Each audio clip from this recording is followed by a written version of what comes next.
Nagaan isiniif haa ta'u hordoftoota yuutuubii kootii akkam jirtu fayyaa keessanii jirtu nagumaa baga jiraattanii hordoftoota qaqqaaliiwwan hordoftoota amboo yuutuub nagaan isiniif haa ta'u dachaa dirribiidhaan irra deddeebi'een immoo nagaa isin gaafadha. Egaa har'a immoo maaluu fiddee dhufte amboo yuutuub jechuun keessaniin dagatamu. Egaa wanni isinii fidee dhufe har'a Sayid namni wallaaltanii jirtanii. Sayidin sinii fidee dhufe jechuudha. Egaa Sayid akkuma beekamu biraankii garaagaraa hojjechuudhaan yuutuubara cimaa Oromoon qabdu nama jaalatamaa kabajamaa Oromoon qabdu keessaa isa tokko yuutuubara cimaa isa tokko jechuudha. Oromoon gaa Sayidii miti kan Sayid caalu baay'ee qabdi jechuudha. Dacheen Oromiyaa oomishitee egaa Sayid immoo karaa yuutuubiitiin akka yuutuubiitti nama beekamaadha. Nama namni hundillee jaalatu kabaju. Egaa Sayid akkamitti nuuf fidee dhufte jechuun keessaniin dagatamu. Sayid egaa akkuma beekamu horsiisaa shamarreeti jechuudha. Horsiisaa shamarraniin baasee fi ani Sayidoodha. Egaa horsiisa shamarraniiti. Shamarran hedduu jaalatti, hedduu wididgooti jechuudha. Baay'ee jaalatti shamarran hedduuni.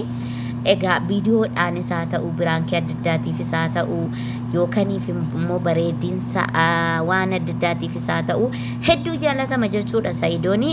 Shamarran biratti egaa Oromoo na of kalchaayi. Shamarran Sayidoo bichaa jaalatu immoo naan hin jedhinaayi. Dhiirota Oromoo hundumti keessan qaqqaaliiwwanii dhugaa rabbi jechuudha. Hundumti keessan mataa koorra jirtu ala raasee Oromoon koo isiniin jedha. Egaa kanaafi Oromoo koo wanti otoo gara Sayid waan fidee dhufetti hin darbin dura adaraa keessan subscribe share gochuu hin dagatinaa.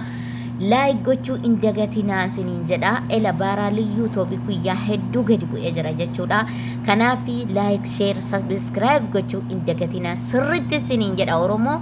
Kanaafi egaa Sayid har'a jaartiisaa biraankii godhe jechuudha. Jaartiisaa akka ajaa'ibaa sapiraasii godhe jechuudha. Biraankii qofa otoo hin taane sapiraasii ajaa'ibaa godhe jechuudha. Jaartiisaa egaa jaartiinsaa eenyunni? Jaartiinsaa Sumayyaadha moo eenyu jaartiinsaa jechuun keessaniin dagatamu. Jaartiinsaa gaa kabajamtuuf jaalatamtuun amma kanatti Imaanii jechuudha. Imaan egaa mucayyoo kabajaa qabdu, mucayyoo itiraama qabdu, mucayyoo gadi abbaa manaatiif jettu. Egaa anis gaa maalitti beektaa naan hin jedhina. Akkuma viidiyoo irratti hin arga malee wanni keessa isaa beeku hin jiru. Egaa ennaadhuma viidiyoo irratti ennaan argu nama kabajaa qabdu, nama gombos jettee bakka jiruu ishiitiif gombos gadi jettu tokkodha. Kanaafi Imaaniin gaa yeroo baay'ee biraankii godhee boochisa Sayidoo. Yeroo baay'ee biraankii godhaa, gaarii fidee biraankii godhaa, maal fidee biraankii godhaa ture jechuudha Imaaniin. Imaan immoo waanuma inni fide toli jettee fudhatti jechuudha. Maaliifi Imaan fakkeenya namaa ta'uu qabdiin jedha dubartootaa fi dubartii wanni bichaatti yookaan qabeenya bichaatti ariifattuu miti Imaanii. Qabeenyi namni lamaan wal jaalannaan qabeenyi ni dhufa jechuudha. Jaalalli iddoo jiru, iddoo qabbanni jiru, iddoo wal jaalachuun jiru, iddoo wal kabajuun jiru ni dhufa jechuudha. Maallaqni ni dhufa, birriin ni dhufa, konkolaataan ni dhufa. Wanni biyya lafaa kanarra jiru guutuun ni dhufa jechuudha. Ni dhufa. Bakka jaalalli jiru, bakka wal kabajuun jiru, bakka wal amanuun jiru, bakka baatee gammachuun manatti galtu ni dhufa jechuudha. Kanaafi duraan dursa isaa kan laatamuu qabu, kan iddoon kennamuufi qabu jaalalaafi jechuudha. Jaalalaafi. Gaafa ilmi namaa tokko wal kabaje, wal jaalate bakka nuurri mana isaaniitti gala jechuudha. Kabajaan gaafa jiru, gaafa wal jaalachuun jiru, gaafa walii dhaga'uun jiru, gaafa ilaafi ilaameen jiru mana isaaniitti wal haratee gala waa qabeenya. Kanaaf Oromoo koo wanti isin jechuu barbaadu tokko egaa Imaaniin makiinaa kana fakkaatu jechuudha. Makiinaa kana fakkaatu bitee jechuudha Sayidoon Imaaniin sapiraayis godhee jira jechuudha. hordoftoota kiyya.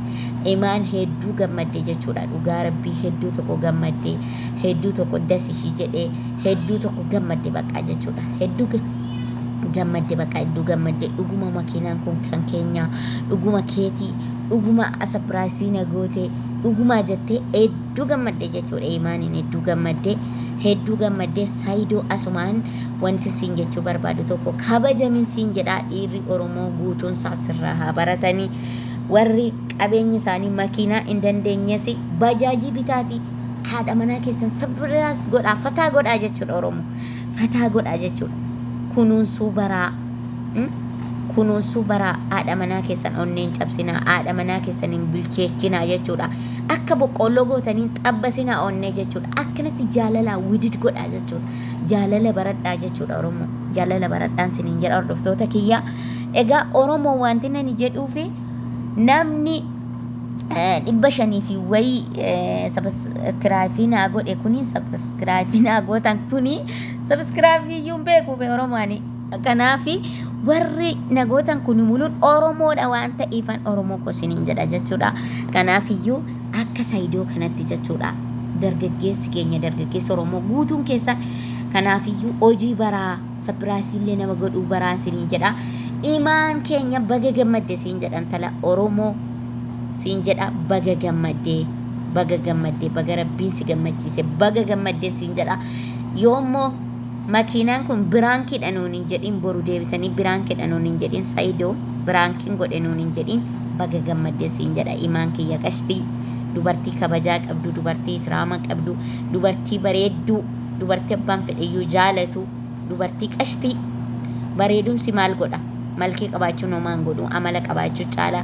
Kanaaf warri viidiyoon kun sinitti tole hundumti keessan laayik godhaa, sabskiraayib naa godhaa, sheer naa godhaan siniin jedha. Baay'een sin jaaladha, sin kabaja hordoftoota yuutuubii kiyyaa siniin jedha. Galatooma waan nu dhagge